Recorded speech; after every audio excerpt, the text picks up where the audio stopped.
বন্ধুরা নমস্কার। আমি আজকের একটা নতুন জিনিস তৈরি করব।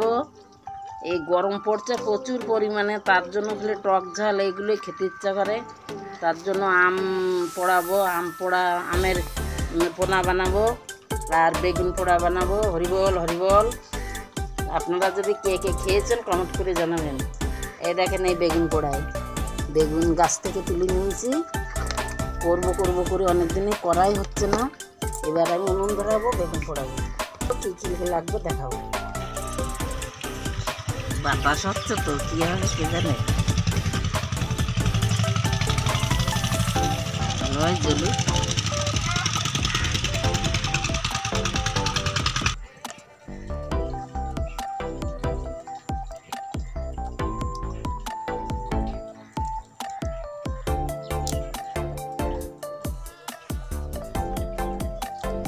বাতাস হচ্ছে তো, ওই জন্য উনুনটা ভালো জ্বলছে না।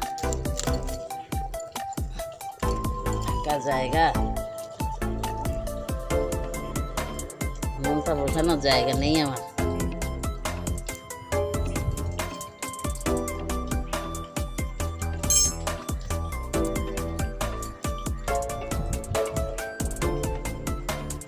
এই দেখেন বন্ধুরা, আমার একটা ছোট সবজির বাগান আছে।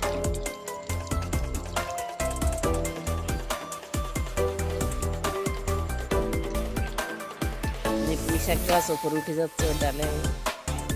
এটা হলো লাউ গাছ, এই বেগুন গাছ, এগুলো শস্য গাছ, এই লঙ্কা গাছে লঙ্কা ধরে গিয়েছে। বেগুন পোড়া এই যে এর জন্য আমি নিয়েছি পেঁয়াজ, লবণ, হলুদ, ধনে পাতা, আর এখানে নিয়েছি এই যে বেগুন পোড়া, এই যে কাঁচা লঙ্কা পড়িয়েছি, শুকনো লঙ্কা পড়িয়েছি, রসুন পড়িয়েছি। এই যে বেগুন পোড়াই।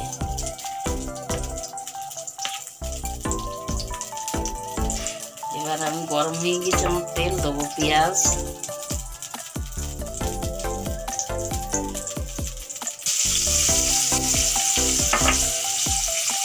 লবণ না দিলে পেঁয়াজটা গলে না তাড়াতাড়ি।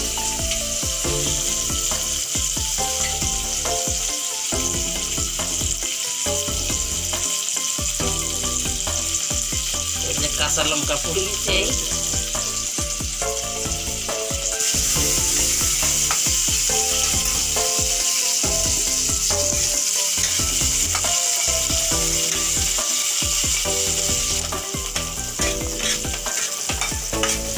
পুড়িয়েও তা নরম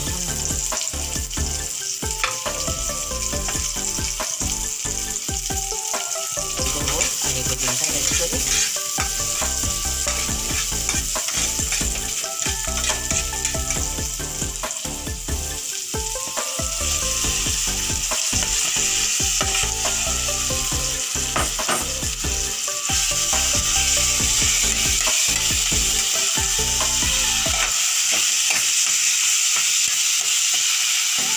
লবণ দিলাম পরিমাণ মতো,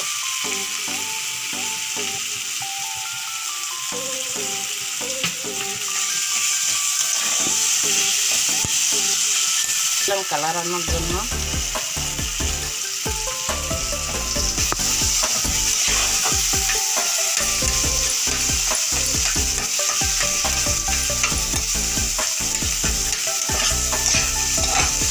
এইভাবে একদিন খেয়ে দেখবেন বেগুন পোড়া কেমন লাগে।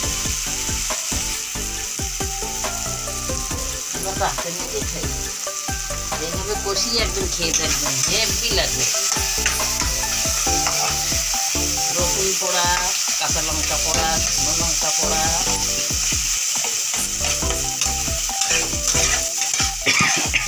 একবার খেলে মনে করবে আর একবার খাই।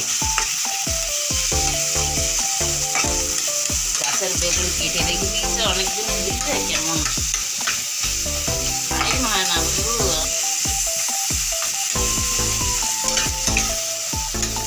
অনেক ভিডিও হয়ে গেছে আমার, কিন্তু ছাড়া হচ্ছে না। 50-60টা ভিডিও হয়ে গেছে।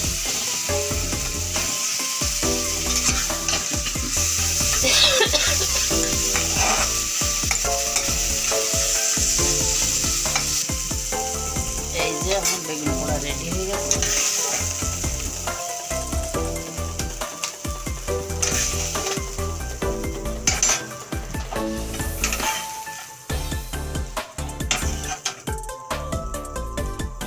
ধনে পাতা ছড়িয়ে দেবো। হয়ে গেছে আমার বেগুন পোড়া রেডি। আপনাদের যদি ভালো লাগে, কে কে খেয়েছেন এইভাবে কমেন্ট করে জানাবেন। আর আপনাদের যদি ভালো লাগে তো বাড়িতে কিচেনে সাবস্ক্রাইব করে দেবেন।